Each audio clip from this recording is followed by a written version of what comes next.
the opportunity to come in and speak confidently with or without notes. But at the same time, I found out about this speech yesterday, so I kept the spare.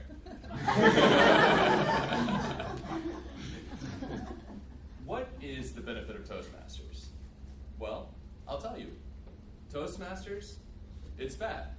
It's an acronym, stay with me. I felt it was appropriate because my section was called testimonial, so I immediately thought of like the before and after picture. No, Toastmasters won't let you drop 3 pant sizes in 4 weeks. It usually takes 6 months.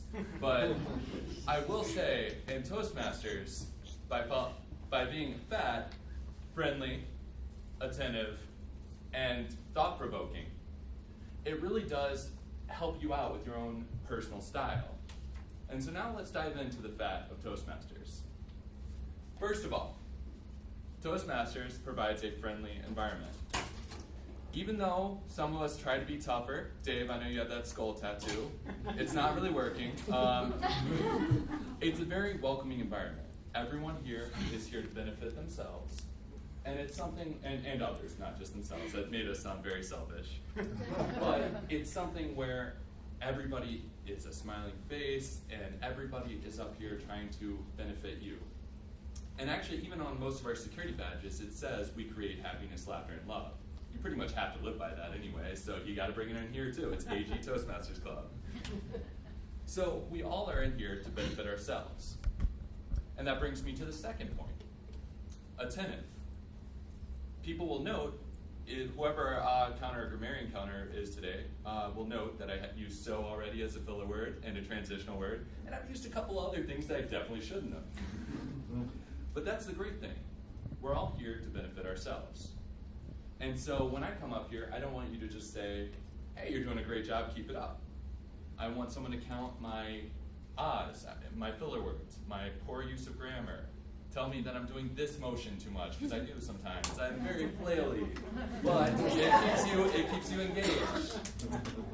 I want a timer, and they have that. I want to be able to look back at my videos and see, hey, you're doing all right.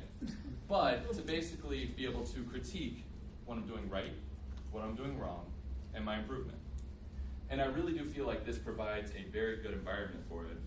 And it's a place where you really can try and fail, and try and succeed, and fail and try, and so on. But we're all here to better ourselves. And we also do practice what we all like to call the sandwich system. So when we're evaluating, we'll say something like, hey David, you have a very strong speaking voice, you've been able to convey the message. However, you might want to work on moving around the stage a little more effectively, engaging every member of the audience. But overall, very well spoken, and I like your face. It's pretty good face.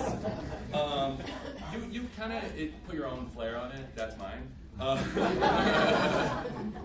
But the idea of it is that everyone in here will write an evaluation for whoever is speaking. And the great thing is that means you get however many people here, that many set of eyes, that many set of opinions, and that many chances for compliments and for improvement. It's a roller coaster when you're reading them after a speech. Oh man, okay. Oh, it's thought-provoking. Which, speaking of thought-provoking, bringing up the rear of the fat, interesting area. I will say it forces you to think on your feet.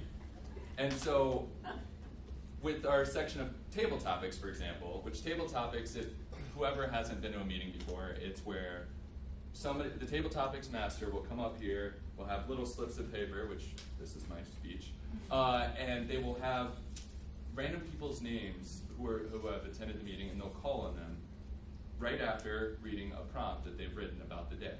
And whoever is called upon has to come up and think on their feet for 1 to 2 minutes. And that's a phenomenal skill to have, to just be able to come up with something, to be able to formulate it, to be able to articulate. Some people are idea people, and they can do it in a second. Some people are articulation people, but they can't think on their feet. This is a combination of both. And so that the whole purpose of Toastmasters is to get you thinking and to get you creatively thinking. And it can range from every random subject. I've mentioned before my ranging mind, how it goes all over. And that's the thing, the topics range from everything because of all the different holidays and all the different themes of the day. Typically we have a word of the day. It's a wall now, it's not there. And that is an But it could range for something as, what's your favorite drink? Which could be tea, it could be beer, it could be whatever. What's your favorite squirrel story? And what's your favorite squirrel story while drinking? It gets really random, but that's what also goes back to the whole point of Toastmasters. It's a fun environment. It's one where when you come up here, you're gonna learn, you're gonna improve. It's an hour a week. And so I've thoroughly enjoyed it. And I've been in it for about a year and some change, maybe 3 months. I've noticed definitely an improvement. I've always felt comfortable speaking in front of people, but I definitely have let my ADD get the better of my speeches at times.